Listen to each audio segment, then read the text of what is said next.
Okay, now let us see how to predict the products of electrolysis.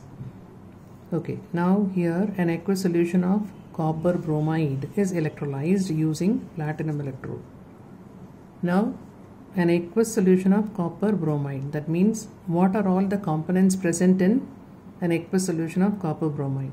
That is, aqueous solution means water, then CuBr2, it will ionize to give you Cu2 plus and Br minus, and since the electrode that is used is platinum, which is noble electrode, this is not going to undergo any reaction. So we are having these three things. Now out of these three we have to decide which will undergo oxidation, which will undergo reduction. Now obviously Cu2 plus cannot undergo oxidation because the charge cannot increase further.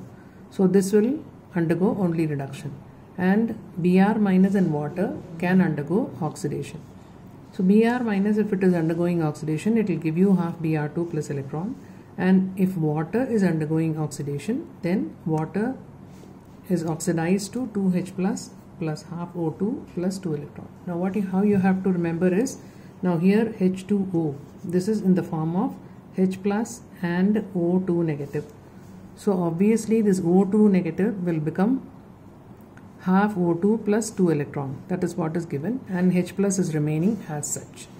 So this is oxidation of water, and the corresponding reduction potentials that are given are E naught of Br2 slash Br minus and O2 bar H2. That is, one is plus 1.08 and the other one is 1.23 volt.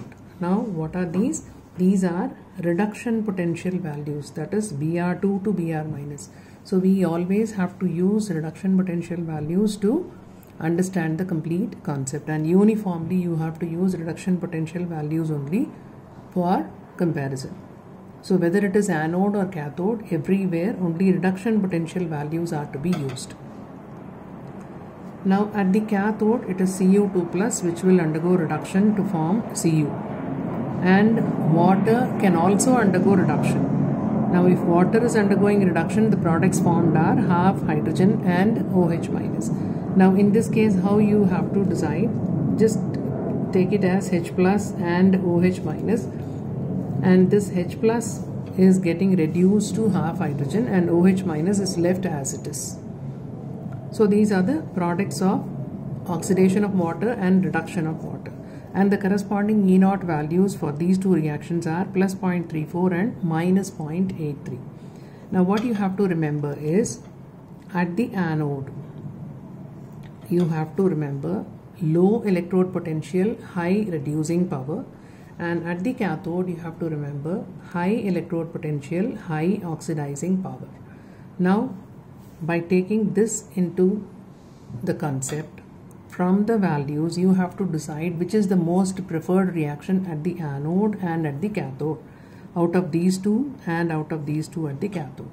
Out of these two, which is lower? 1.08 is lower, low electrode potential, high reducing power.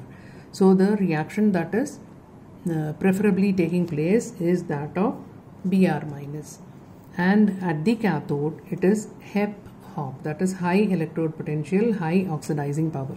So out of these two, which is high? Plus 0.34 is much higher than minus 0.83. So this is the reaction, preferable reaction that is going to take place.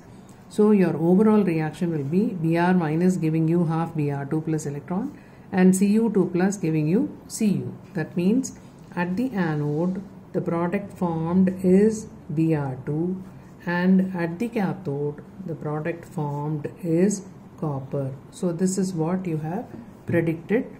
What are the products of electrolysis when an aqueous solution of CuBr2 is electrolyzed using platinum electrode? Now say for example, if you are using an aqueous solution of the same, say CuBr2, using copper electrode, supposing you are using copper electrode, then what will happen? Let us see. Now if this is the case, let us find out first what are the probable reactions at the anode and at the cathode. Now here what are all the components that you have? You have water, then you have Cu2 plus, and then you have Br minus, and you also have copper, this copper electrode. This copper can undergo oxidation. Platinum is a noble metal, it will not undergo, so we are not taking that into account. But here we have to take this also. Now at the anode it is oxidation. Now what are the possible reactions what are the possible components which will undergo oxidation? One is Cu and the other one is Br minus, and the third one is water. So here Cu may undergo oxidation to form Cu2 plus electron, and Br minus could undergo oxidation to give you half Br2 plus electron, and water may also undergo oxidation to give you 2H plus half O2 plus 2 electron. All the three are possible. Now which is going to take place, that we have to see based on E0 values. Now E0 of Cu2 plus bar Cu is plus 0.34 volt, and that of Br2 bar Br minus is plus 1.08 volt, and that of O2 bar water is plus 1.23 volt. Now out of these three, what is the concept that you need to take? It is LEP HRP, low electrode potential, high reducing power. Now out of these three, which is having the lowest electrode potential? It is this. So this is the preferable reaction at the anode. Right? Okay. Now let's come to cathode reaction. At the cathode reaction, what are all the possibilities? You have Cu2 plus 2 electron giving you Cu, and water plus electron will give you half hydrogen plus OH minus. Now here E0 of Cu2 plus bar Cu is plus 0.34 volt, and that of H2O bar hydrogen is minus 0.83 volt. Now here, higher the reduction potential, higher the electrode potential, higher the oxidizing power. So out of these two, this is higher. So the preferable reaction here is this one.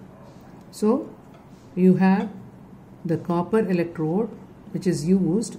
It is undergoing oxidation to form Cu2 plus, and that Cu2 plus in solution will get reduced to form copper again. So this is the only product that is formed is copper in this particular electrolysis process. That's it.